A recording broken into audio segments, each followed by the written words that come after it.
All right, we're back. This is episode 2 of Jazz Bums. And for this episode, we are going to be looking at our top 5 tone poets or 5 favorite tone poets.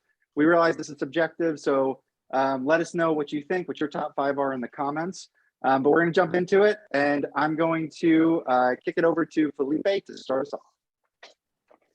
Okay, thank you, Mike. Thanks everybody for watching, whoever is watching, if we have someone watching. But I think it's gonna be a cool discussion today. The topic came during the week, and I chose not to go in any specific order, and it was actually very hard because actually I cannot say that my search is complete because as a past scientist, we gotta have all the evidence to write a paper. So I still missed 2 of them. And please, Mr. Parley, I need my Chet Baker, okay? And I need my Nigeria, please. Yes, please. So then I can make an accurate list, perfect, accurate. But still, given I have all the other ones, which I love, as I said, I'm gonna start alphabetically. And every time I stare at this guy, it's an amazing cover, an amazing picture. And of course, it had to be the All-Seeing Eye. Starts with an A, of course, so it'll be the first in the list. Great session photos here.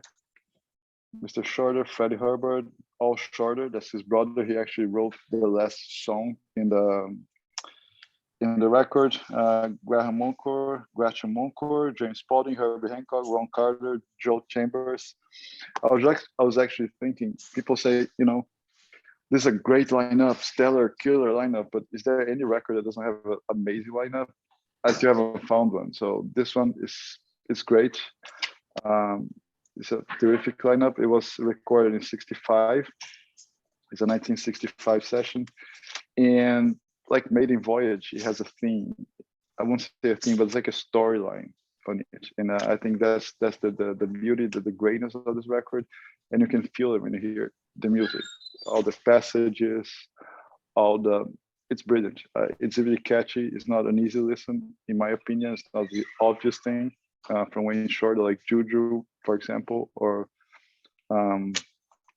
some other ones, or Night Dreamer, for example. Is that like a spiritual jazz album similar to Love Supreme? Kinda, yeah. Am I reading too much into the title? No, it's a little, he has more ups and downs. So it's about the divine religion, creation of the world. So All-Seeing Eye is about God that's looking at us. And then there's Chaos, there's Genesis, which is the open track. So Genesis actually kind of leaves it open-ended to the next track, which is Chaos. So Genesis is about a work that's just starting. So he opens it up, comes the chaos, destruction, boom, and then ends with Mephistopheles, which is the demon, the devil. So it just actually Al Shorter, his brothers, he plays, I think, flugelhorn there, and is pretty much saying, stick to the divine, otherwise devil's gonna take over. Yeah, it's powerful. I mean, first time I heard this record, I was like, what's that? And I had to try many times. It came with the same batch as My Conception, and the same month. Right. It was about a year ago in the summer, and it just struck me totally. It's brilliant. I think Wayne Shorter really delivers here, and with this lineup, what else can we say, right? No, I think it's great. Yeah. It's funny. It came out a year ago. It's been About a year. I think it was last summer. Yeah, it's August, July or something. Yeah, about a year ago. That's funny. I mean, I listened to it, and the first time I was kind of like, "What just happened to me?" What did I just hear? And I've listened to it a couple times since then. I mean, it's so funny how what you're accepting of when you start listening to jazz. How fast it changes, and you're like, "Yeah, that's actually awesome." When Yeah. If you've heard Kind of Blue and Time Out, if you give somebody that record as their third record, they're going to be done. You know what Exactly. I mean? Yeah. But Just don't. Yeah. No, absolutely. And just by reading the names of the songs, you don't have to know anything else, and you hear them. That's it. It's explained. That's it. Yeah, what year cool. Is that? Is that like 66? 65. Mm-hmm. Okay. Yeah. Cool. And awesome. I think 65, and this was not shelved. It was actually released because some of I think 3 of the ones that I picked today, they were shelved for like years, many years. Oh yeah. Yeah, yeah. Yeah, All that's right, one who's great going thing, next? thing about the tone poets. Chris, you're up. Well, I didn't mean to interrupt you. What were you gonna say? I was going to say the tone poets do a great job at like looking at like back catalogs and getting stuff that wasn't released, at least in the Yeah. United States. So great way to get, you know, Yeah. Yeah, awesome Absolutely. it's a sounding great pressings. service. Yeah. Uh-huh. That's Yeah. cool. Yeah. All right, let me pick my number 5. So I'm gonna do these kind of in order, which is hard, like of what I think my favorites are. I'm gonna start with number 5 though. So it's I'm sure Felipe has this in his list here. Came with the Yeah. same batch. Yes, I cut it Yeah. off because I talked last week. Yeah. Lonnie Clark, My Conception, right? Really great record. I mean, it's so I noticed a theme on a couple of my records, which is Donald Byrd, right? Like this Sonny Clark, this is a Sonny Clark record, but like Donald Byrd's just amazing on this record. His playing, and you know, so it's Hank Mobley, Donald Byrd, Paul Chambers, Art Blakey. I mean, talk about a lineup, like you can't get better lineup than that, really. It's like the hard bop lineup. You know, if you wanted to like hand pick people, that would go a long ways, right? I mean, Yeah, I felt like there was a lot of excitement on that one just because of that lineup. yeah, and it wasn't released originally, right? It came out in 2003, I think. Yeah, I think it was Christina a Japan. found it. I think on, it was a Japanese pressing first. yeah, I with think a I pulled different it from cover. 2003. That was something else. That was a different The record. Japanese pressing cover has like My Conception with, like 79. with like what is it? 79? It came out in 79, yeah. So it was Japanese for sure, right? Yeah. And the Japanese had a different cover. Oh, really? Has Yes. right. It has My Conception at the top, and then there's like a drawing of like a piano, I think, or something like that. That's cool. So. I mean, I think for me, it's just like it's just like a great hard bop record. I don't know how it didn't come out, honestly. Like, I don't know if it was, you know, the guys that ran Blue Note or the artist didn't like it. I don't know what it was, but it seems like that one was like, for me, it was like the top hidden gem. Well, not Yeah. the top hidden gem, but one of the top hidden gems that have come out in the series. Yeah. Oh yeah, for sure. Cool. All right. Cool. So Mike, what you got? All right, in no particular order. I just grabbed this one first because it's the most recent pickup. I slept on this when it first was reissued, I guess like 2 or 3 years ago. Came back in stock. I picked it up. It's been on my platter a lot. Quite often I'm spinning this. I'm showing it to people when they come over. So the sonics on it are like incredible. Who is it? Roy Haynes, the drummer. His drums, first of all, his playing is, I mean, this is a later 60s album. So it, you know, stylistically, it's going to be different than some of the earlier hard bop, obvious, and some other stuff too. But I mean, the drumming, like he does through, like in his beats, he's doing like fills and different accents that you don't normally hear. And it sounds awesome in a trio. And it complements like, you know, the other two chicks playing.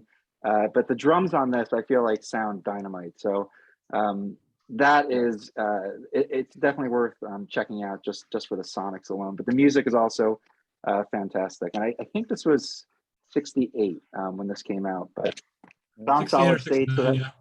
69, 68. And yeah, I guess I'll check this out. Felipe, I like your sleeve so you can have the gatefold. Definitely need to cool. look into that stuff. Yeah, it's from Mike from Canada. Yeah, I like those. Yeah, and you know, obviously beautiful packaging. But this is a great one. It's good.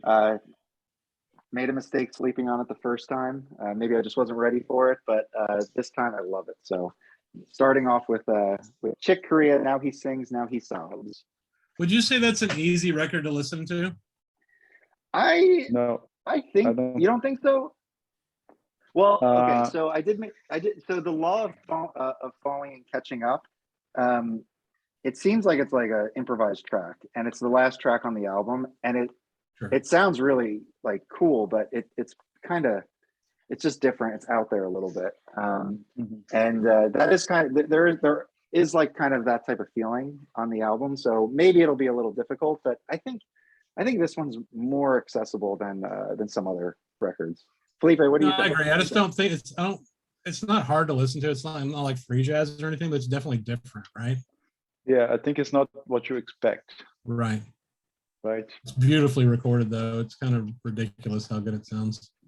I Yeah. think it's amazing. Yeah, yeah. Oh yeah. I wonder how an original pressing sounds. Like if it sounded this good. Well, if you Because- find one by one, I've seen Yeah. one, but beat the hell. Yeah. So Do y'all have anything right. else on Solid State? I don't think so. I think that's the only one. Me You got neither. an No, I don't think MJQ so. record. That's it. Hmm. Modern Jazz No, I Quartet don't. record on Solid State. Yeah, no, that's my only one. Cool. What do you? Go ahead. So no, number 2. You guys done? Can I Yep. go? Yeah. Of Yeah. course. So number 2 from A, let's go to B, right?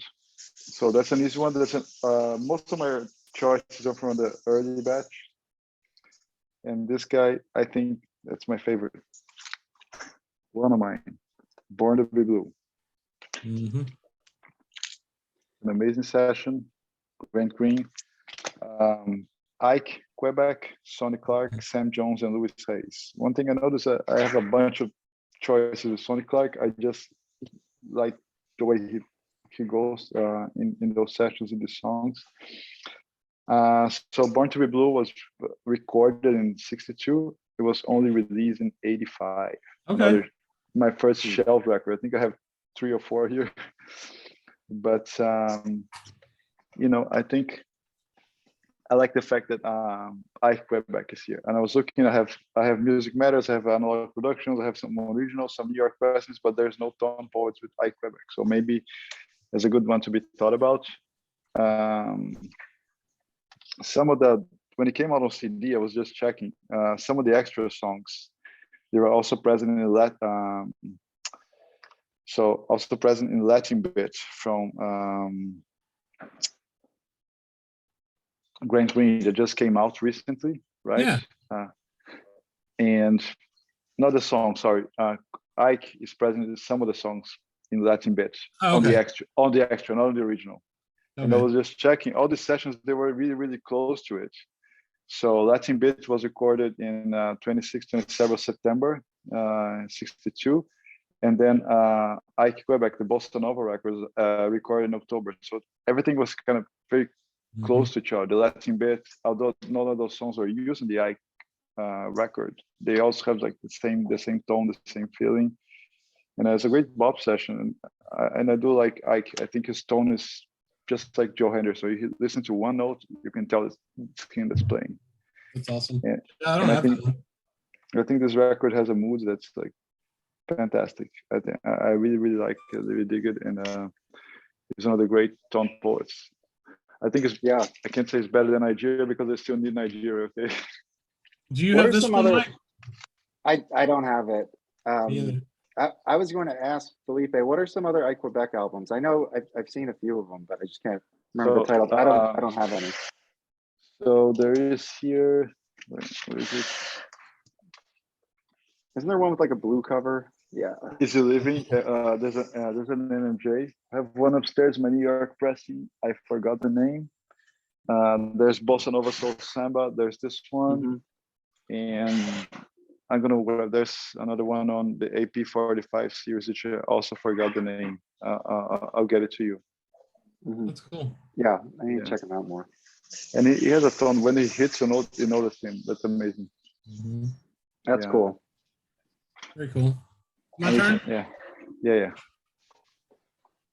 All right. So it's so tough to order these. So we talked about this one in our last thing, right? Paul Chambers, Yeah. Bass on Top. I mean, it's the first jazz record I bought. I listened to all of my choices today, by the way, so they're all fresh. And this one, again, it's got Kenny Burrell on guitar, Hank Jones on piano, Paul Chambers on bass, obviously, and then Art Taylor on drums, AT kicking the drums there. So yeah, it's killer. I also love isn't that a 1500 series? I believe so. Let's see. Yeah. 1569, yeah. It just awesome. sounds great. And Yeah. They figured out how to really record the bass too on this one, right? Yeah. The last track on side 2, he bows on the first track on side 1, but the last Yep. track, he does with Burrell, and it's a killer track. That whole album is awesome. That's a great album. Mhm.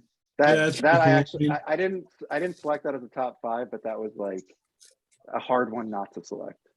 Yeah. Yeah. Yeah, it's hard to come around too. I mean, all of them are, I guess, if they're not just in stock Yeah. right now. Mhm. Like that Yeah. green, you can't buy that one right now either. The one you just showed. Yeah. Yeah, I think it was a video for a short window. I didn't get in the very first batch. I think I got like in the second batch. Yeah. The green. Cool. Yeah. What's your second choice, Mike?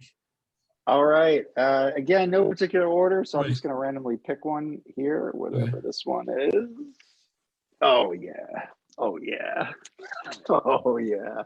Lee Morgan, the Cooker. I mean, this is just a great album. What is the lineup on this?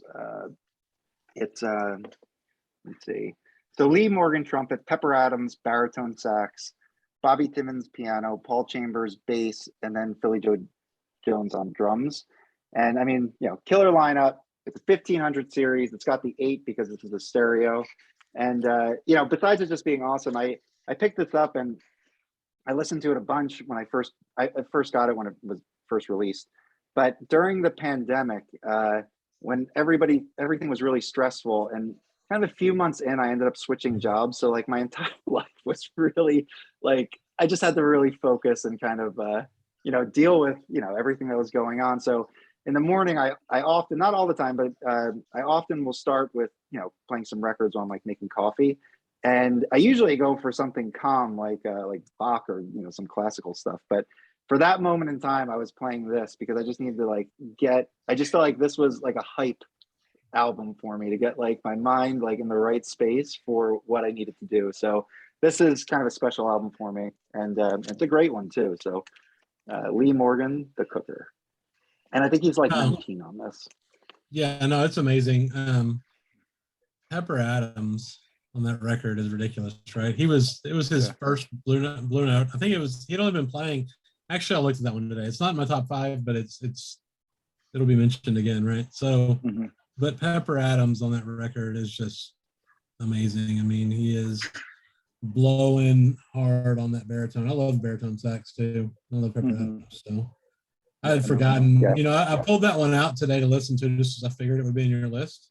Yeah. And I was like, wait a minute. So it's funny with a lot of these. I'm going to listen to every single tone poet I have again. I think I have 40 of them because I bought so many of them early on that I don't think I really was able to appreciate them all, because I was just like listening to stuff and learning, trying to figure out what I liked. And the Cooker was definitely one of them because I've listened to it like twice ever. And after listening to it today, I was like, oh yeah, I need to visit this much more often. Yeah. Now I want to go listen to it. Yeah, exactly. Yeah. I just had my fan on. Sorry for that noise. Oh, no problem. All right, Felipe. Okay, so let's go. Third one. Yep. Third one. I think, I rarely see this record posted. Again, I bought it early on, and I'm not sure if it's still available, easy to grab, but I love it. It's not his most popular among groups or posts or anything, but just that first track, that those drums, it just sucked me into, which is Horace Silver. Further explanation. Oh, nice. Yeah. I think it's so,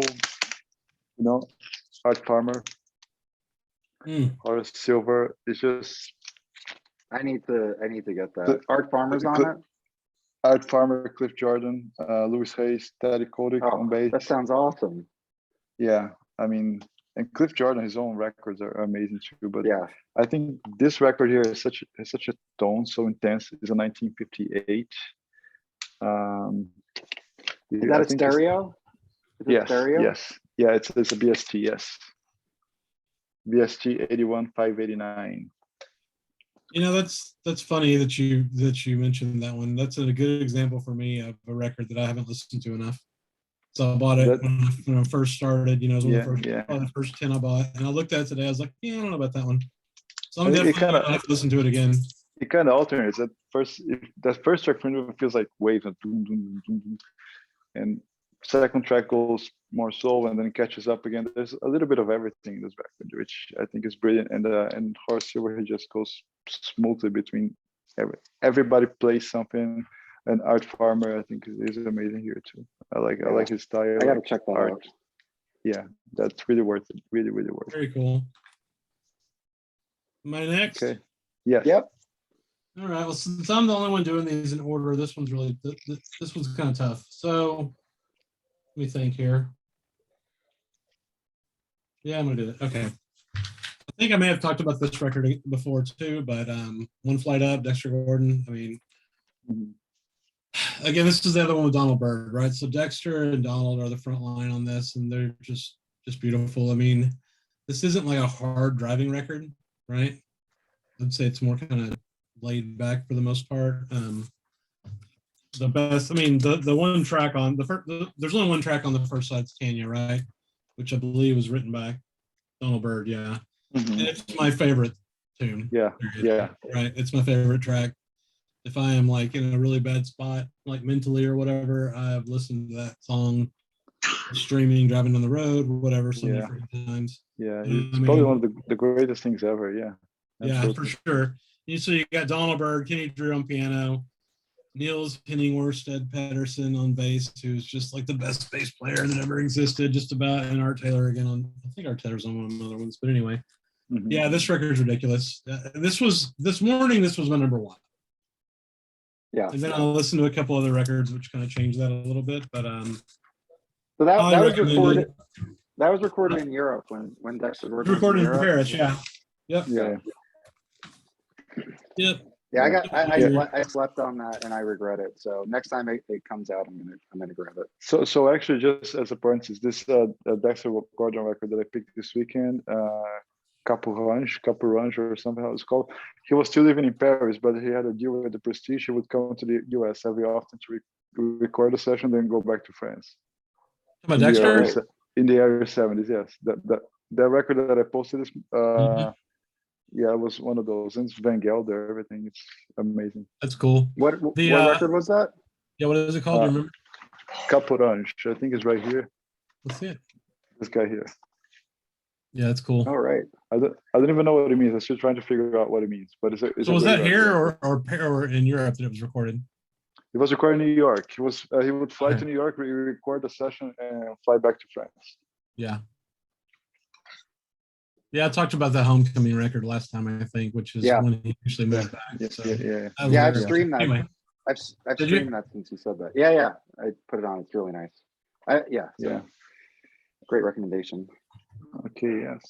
All right, Mike, shoot us. Wait, Chris.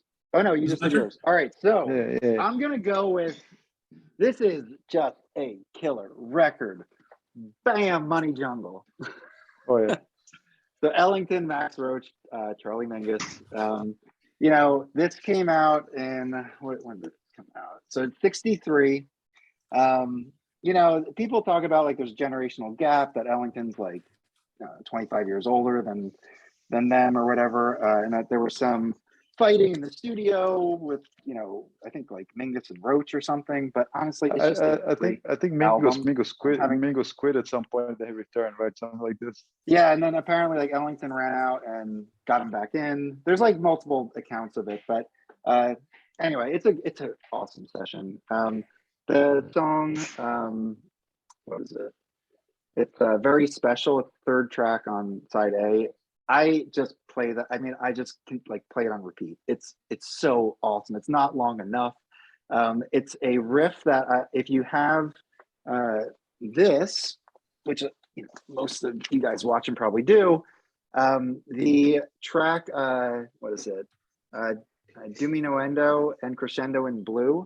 That is that's like the same riff as Very Special. So it's really cool to hear on here as well, and it's like a 16-minute song, so you get a little bit more from it here. But great album. Do you guys have this one? You know, I have it and it's great, but I've got a defective copy that I forgot to return, so I need to buy another copy whenever it gets printed again. My second side has about a half-inch scratch in it through one of the songs. I think Oh, it right, was on yeah. the first tone post that I got. Yeah. Not the Yeah, I very think first. this was an early one. but No, it's great here they though. are. It's amazing. It's kind of out there too, which is it's awesome. Oh, it's so Yeah. good. Oh yes. I often reach for Okay. this one. Yeah. All right, Felipe. So number four was actually my number one, the very first Stone Poet I ever bought. So as we were talking earlier, I bought a bunch of 75s. They were great, blah, blah, blah. But totally by chance, because I had learned about Midnight Blue. Oh, this Kenny Burrell guy might be good. I went online and then totally by chance, I didn't know the difference between 75, 80, Tom Poet or music by anything. And then I bought this guy randomly by chance just because I heard the Kenny Burrell. Oh, God, what's that? And when I dropped the cartridge, I said, something special here. This record sound different. There's something different about this one. And then I learned there's a Stone Poet, blah, blah. And you can tell, you can feel the air in the session, the congas being played, and the piano here is so beautiful. It's Tommy Flanagan. And it's actually, it's not called Introducing by Chance. It's called Introducing because it's actually his very first session, his very first leading record. So Kenny Burrell, Tommy Flanagan, Paul Chambers, Kenny Clark, and Candido on the conga drum. It's just like, it's amazing. It's really like capturing, has such a mood. I find myself listening more often to this one than to Midnight Blue or Bluesy Burrell. I do dig this one. I think it's, I just got to say the cover on it, it's so classic. I mean, Yeah, it right? is. Is that 1500 series or not? yes, 1523. Mm-hmm. and that's a mono. That's a mono, yes. That's one of the Yeah. first, that's one of the only mono Tom Poets, yes. Again, I'm jealous of that one. I don't have that one, so Yeah. Oh, You that have one. it, When Mike? when I have a I chance to don't grab know. it because it's really worth it. It's really worth it. Yeah. Has that been repressed? I don't know. I bought it like in 2020. I have no idea. Yeah. my go. Yep. Yes. All right, so What you this one kind of jumped up today. I'll listen to it today again, and this is my number two. So Oh, Passing yeah. Ships by Andrew Hill. It's a weird one. It's 2.5 sides. It's a double LP, but the fourth side is just blank. I mean, this record kind of. I mean, I've listened to it a few times. I always liked it, but today I really I think got it for the first time. So Yeah. Oh, these are in color. Wow, nice. So yeah, Yeah. you've got Yeah. you got quite the lineup here. You got Joe Farrell, obviously Andrew Hill, Joe Farrell, Woody Shaw, Dizzy Reese, Julian Priester, Bob Northern, Howard Johnson, Ron Carter, and Lenny White. So so Lenny White's playing drums. So this is a record where Andrew wrote all the songs, right, wrote all the tunes, and it's a 6-piece, horn section. And so you don't really, I mean, you hear Andrew Hill on it, but it's not like it's an Andrew Hill. It's Yeah. not like he's soloing throughout the record, because he's absolutely not. I love this record. It's got my favorite instrument on it, which is bass clarinet, bass clarinet, man. It's got Heck yeah. it's got flute on it, it's got English horn on it, it's got tuba on it, right? Yeah. And French horn. I mean, it's got all the horns. So it's really cool. I mean, for the fact that this came out, this is the one that came out in 2002 or 2003 originally, right? But he wrote Yeah, this and they recorded this in the 60s, right? Yeah. That's right. Yeah. Yeah. Yeah. Late 60s. Late Mhm. 60s, right? So Yeah. I think it's kind of ahead of its time. Yeah. It's a really weird instrumentation. I mean, but he really made it work. And this is the one I was talking to you guys earlier. I was like, this reminds me of what happened in CTI, right? Because super badass players, super amazing arrangements, and a lot of these guys played for CTI, especially Joe Farrell. He had 3 or 4 records on CTI. But anyway, I highly recommend it. This record's amazing. Yeah, Yeah. I agree with that. And I picked that up on recommendation. And when I first played it, it didn't like speak to me. So I just kind of shelved it for a little bit. And then as like I just continued listening to jazz, I revisited it, and I agree. It's a top record. Yeah. Yep. And it is cool that side 4 is that's the only record I have where I have a blank side on it, which I know is just done because of the recording session, but it's kind of I've got a few like that, but yeah. I mean, the record's so good. I wish there was a side 4, right? Yeah. yeah. Alright. I just listened to Andrew Hill Judgment today, and him with is it Bobby Hutcherson on vibes on that one?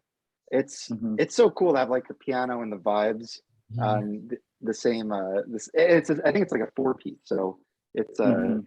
it's just cool. Yeah. They are able to really kind of play off each other in a nice way. Well, I mean, really you enjoyed should it. listen to more modern jazz quartet then, because that's like the whole theme of the band.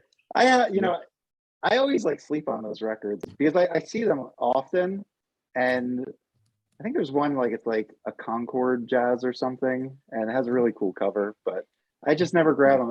I have in the past, and then I wasn't really that thrilled, but I think it was like MJQ and strings, and Mhm. I'm not, that just may not be my particular style, so I should probably Yeah. revisit them again.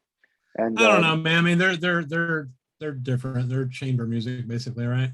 Yeah. yeah, Anyway, I gotta Yeah. inject MJQ into every video somehow. So Mhm. and Milt Jackson. Oh, who's part of MJQ? Milt Jackson. Now you're putting me on the spot.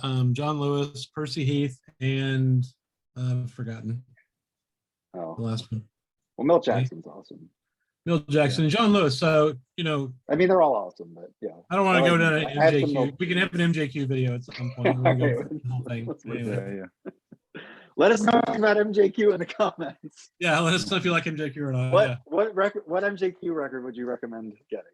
yeah, exactly. All right, cool. All All right, am I up? Okay, Mike. I think so. Yeah. Okay. Mhm. Well, oh God, here we go.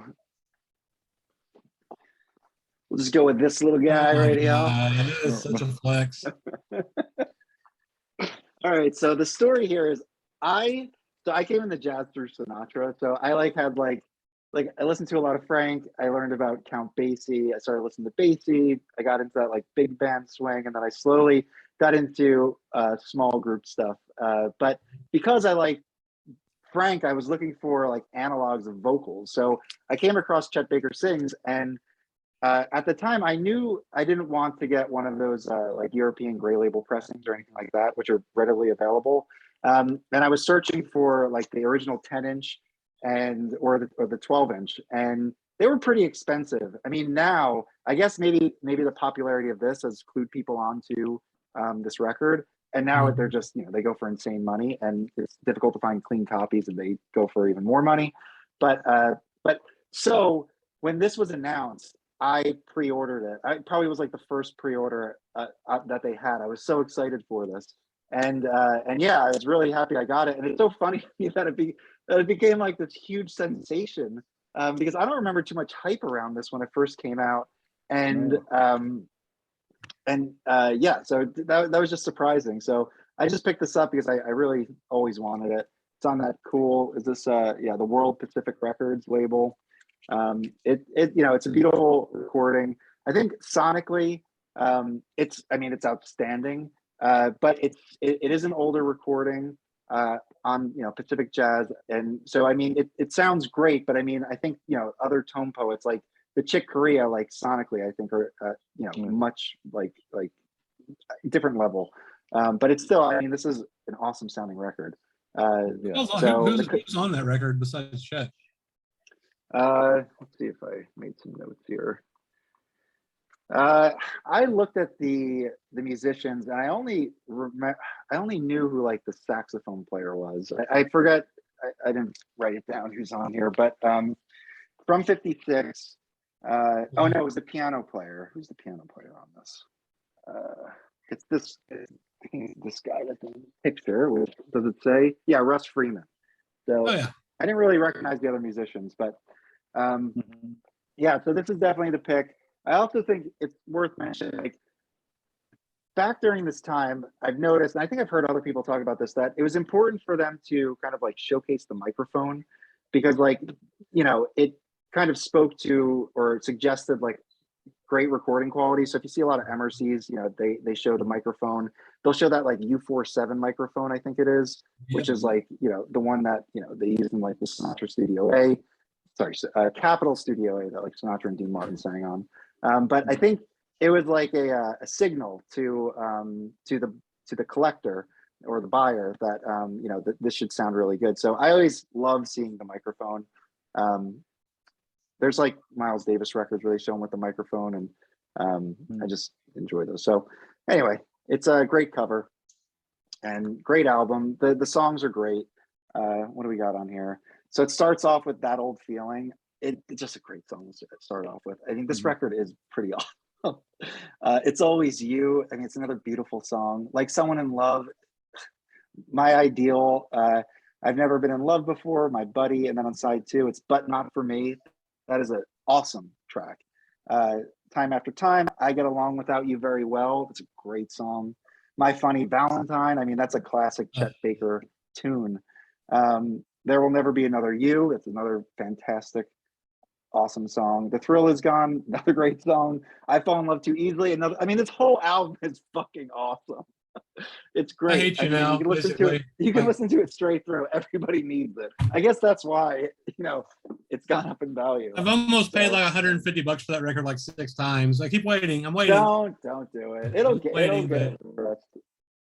Joe Harley, help us, please. All right. It looks I like think you're muted, Felipe. I think he's chatting with somebody off screen. Are you good, Felipe? You need a minute? I can just keep going on about this. No, let's go. Okay. Okay, so last one. Is this 5? What number is this? That's 5. That's 5, right? This is 5. Yeah, that's 5. Okay. Yeah, that's 5. Okay. Yeah. Okay. So another shelved one. Yeah. It was shelved from 1958 until 1980. It was a Japanese release, of course. After it was shelved. Who else, right? Shelved is his middle name, Tina Brooks. Oh, nice. I think this was his There's first a microphone. Check out that microphone. Is that was it? No, I think it's the same one on the cover of the Raja. Yeah. Yep. Okay. Yeah, that's the same one. So Sonny Clark, Lee Morgan, Art Blakey, Doug Watkins. And it's Sonny Clark again, me. I think it's phenomenal. I mean, the way he interplays with everybody in standards, like The Way You Look Tonight, for example. And it's just a great record. I like the tone, I like the vibe, and I think every Tina Brooks record, it's his record. There's no mistake. You hear it, it's him. No matter which either one of the 5 or 6 that he recorded as a lead for Blue Note. It's phenomenal. I do dig it. I don't have any Tina Brooks. I have the other Tom Cloud. I think there's a couple, but I have the other one. That's one I'm missing. It's, the other one is the Waiting Game. Yes. Yeah. Back to the Tracks. It's not a tone poet. Yeah, no. They did True Blue on Music Matters. Yes. And they 33. Did they do an SRX? 45. Oh, 33. I'm not sure. I have the 33. I'm not sure the SRX. I don't think so. And Back to the Tracks, Music Matters did it as well. Yeah. I know when those come up like when OGs come up, that's a very desirable Blue Note. Oh yeah. It's a great record. Yeah, it's really cool. Yeah. I have like 3 MJs, so I had to pull one out and show it because you mentioned it. I'm not like Felipe with like all of them, but No, I wish. Which ones do you need, Felipe? Are you near complete? I need one to make it 50. I'm MMJ 49 now. Yeah. Cool. Yeah. So it's my turn for my last one. Yeah. Right. Yes. Number 1. So this became my number 1 today after I listened to it. I mean, I've only had it for a couple months probably. I don't like Mike, but it's Chick Corea. Nice Things, Nice Hobbs. This record is just amazing. I mean, I don't know.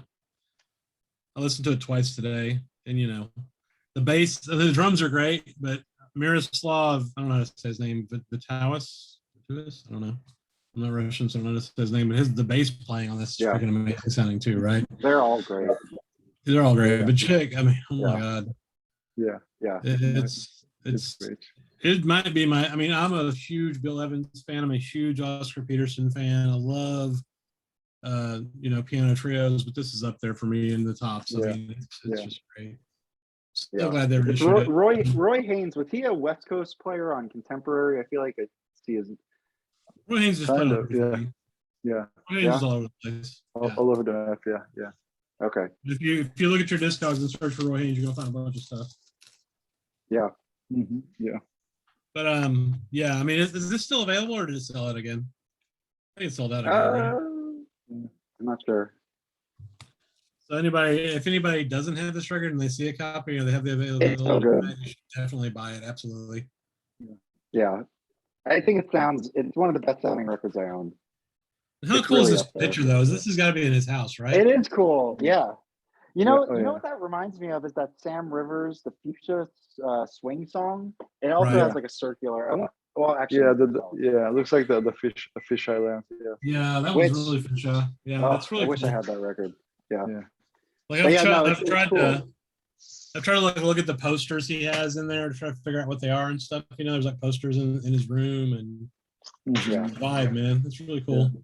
When did we lose him last year or 2020? I can't remember. He passed recently. 2020. I think it's late 2020. I think or early 21. He actually lived next door here. I think St. Petersburg, Clearwater, some nearby city here. Yeah. Well, let's I didn't remember. even I mean, know about it. Chicory is cool, you know.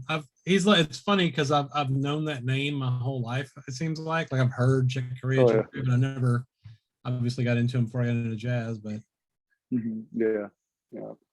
really awesome player. Okay. All right.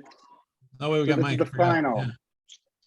All right, you so I got? pulled this, and this is, for viewers watching, this is not a surprise. It's Katanga, but for Felipe and Chris, I resisted getting this record for a long time. I streamed it, and I streamed it multiple times because all the Facebook groups, everybody was freaking out about it, saying it's like the greatest thing ever, that it's such a great surprise. And I streamed it, and I was just like, this isn't really my thing. I don't know. I don't think I need it, so I'm just gonna sleep on it. And then over time, that that constant barrage of posts about how great this was really wore me down. So I was like, you know what, this thing's gonna be sold out.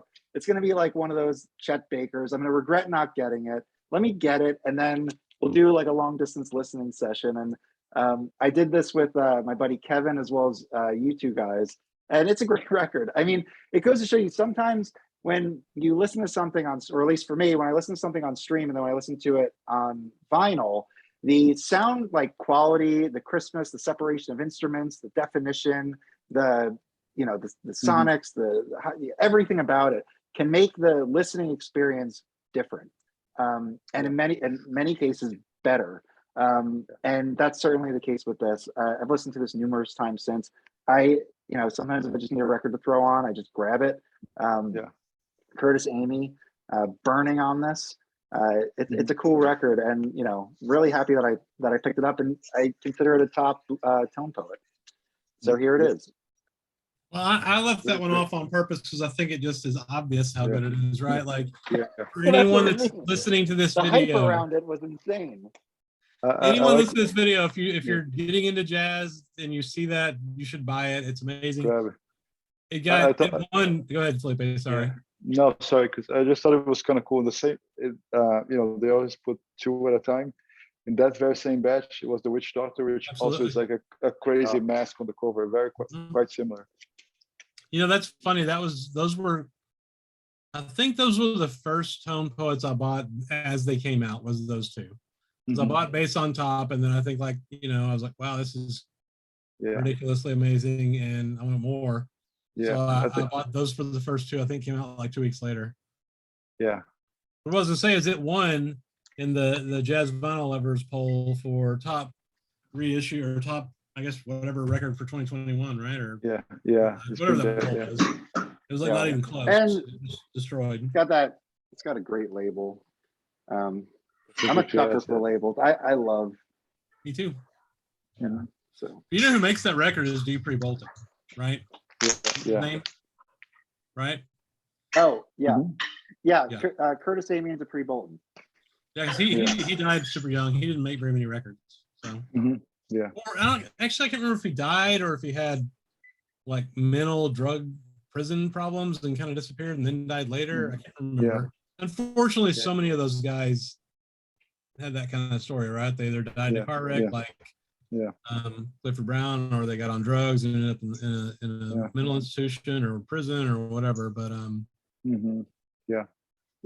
I heard a bunch of I people noticed sought out all of Curtis Amy's records as soon as that that's came what I out. was just going to say. Like ever since then, people have been like really jumping into Curtis Amy's few records. Been seeing his name pop up a lot. Yeah. All right. Okay. All right. So are we in let's go. honorable mention? Honorable mention, just like a parenthesis. Yes, I'm going to show one as an honorable mention, but I just want to say the Jerry Mulligan is fantastic. I think everybody should give more of a try. That's more the League contemporary Comics one. Yes, more contemporary records. That Pat Metheny and John Scofield. It's one of the best sounding tone poets you can get. All right, I've had that in my cart like 10 times, so I should buy it. Yes, and try it. I mean, sonically, it's an amazing record. I think musically, I'm not into those guys. I mean, too much. I like Scofield for his work with Miles, and I listened to some other Pat Metheny records. I was not too much into them, but I really, really liked it. Let me see what else. The Joe Henderson's ones, the Lonnie Smith. I mean, there's so much stuff out there. I think we should try to diverge a little bit and go off the beaten path. Experiment, and it won't be. That's what about tone poets is discovery. Because okay, Blue Train is cool, but forget Blue Train. Let's go next. Let's move on.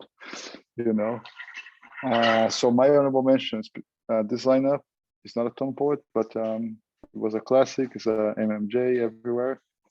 This is the same lineup from Idle Moments, and that's a killer record. Nice. The Kicker by Bobby Hutcherson. I think it's just. It was the longest shelving, I think, from 63. It was actually released in 99. The hype sticker actually says first time on vinyl right here. Awesome. So 99 was just a CD.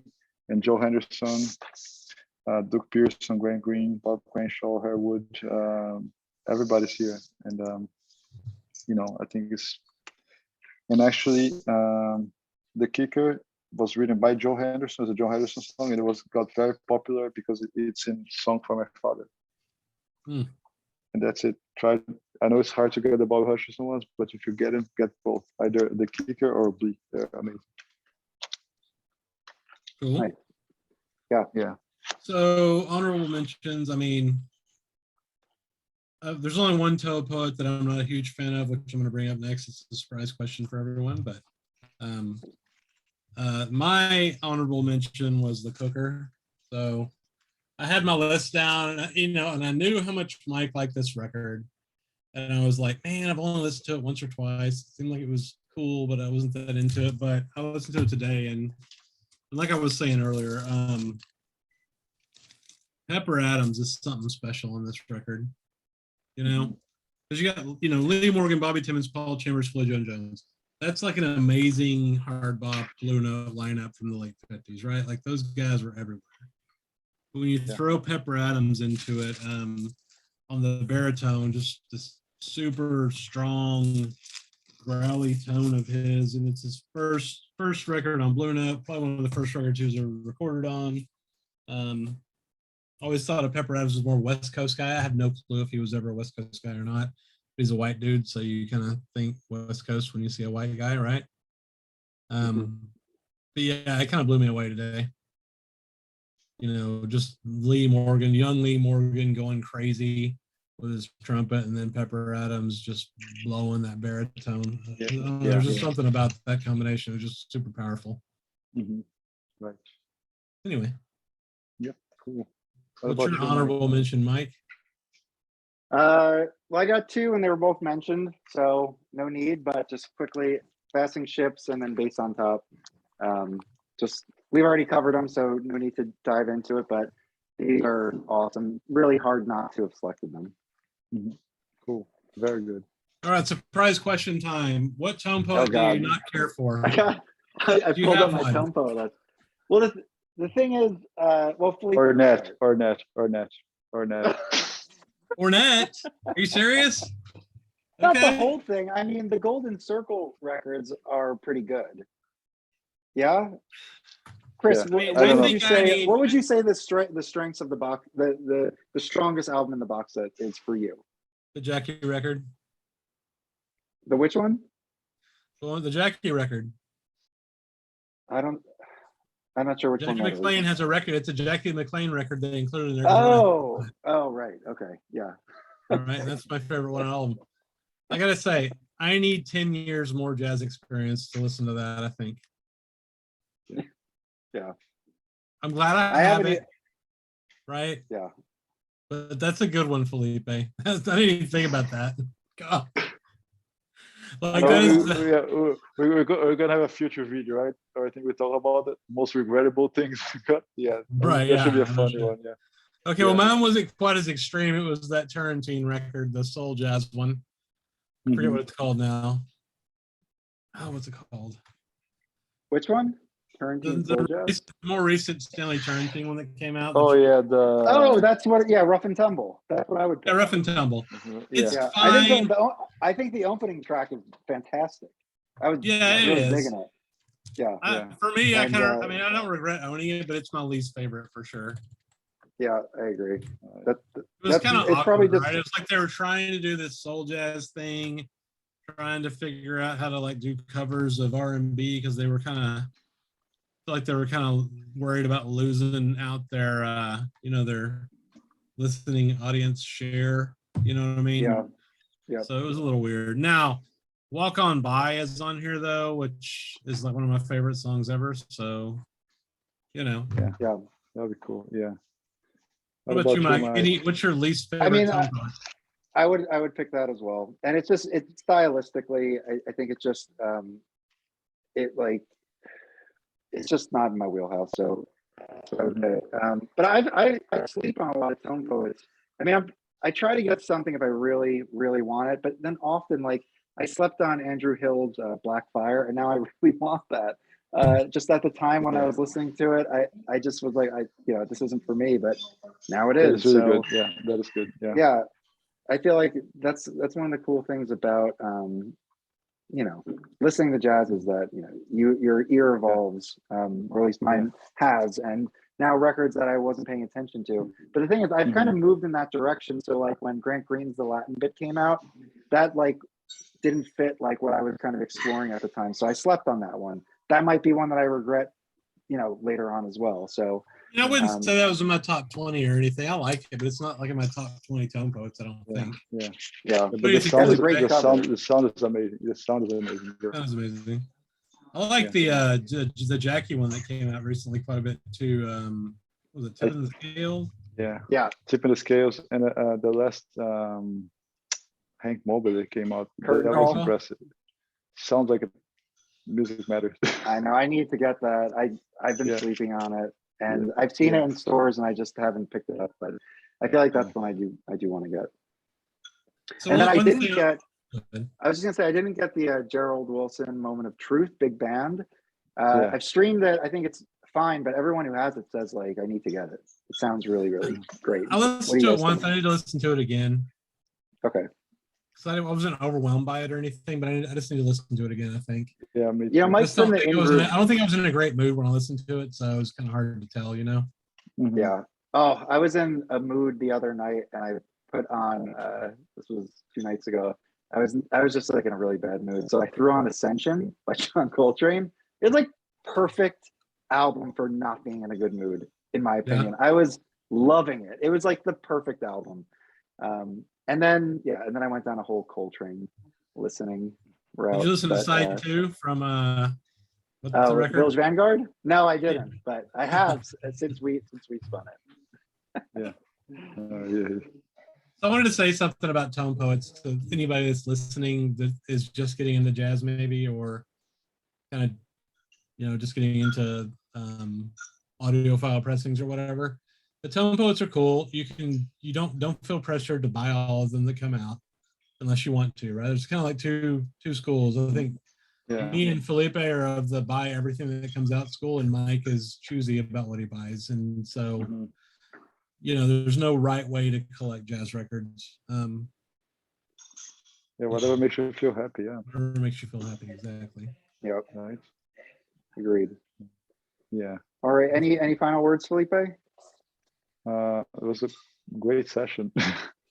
Yeah, this was fun. It's good discussion. You know, just showing each other things that are more fresh, things that we didn't remember much, and I think it was a great discussion. I think seems to be on the right track. I liked it. It was really good. Yeah. We hope that everyone watching liked it. Please put your top 5 tone poets in the comments. Be interesting to hear what you guys agree and disagree with, what Yeah. we missed. Remember to subscribe, like, all that kind of stuff. And yeah, we'll see you next time. See you next time. Thank you so much, guys. It was great.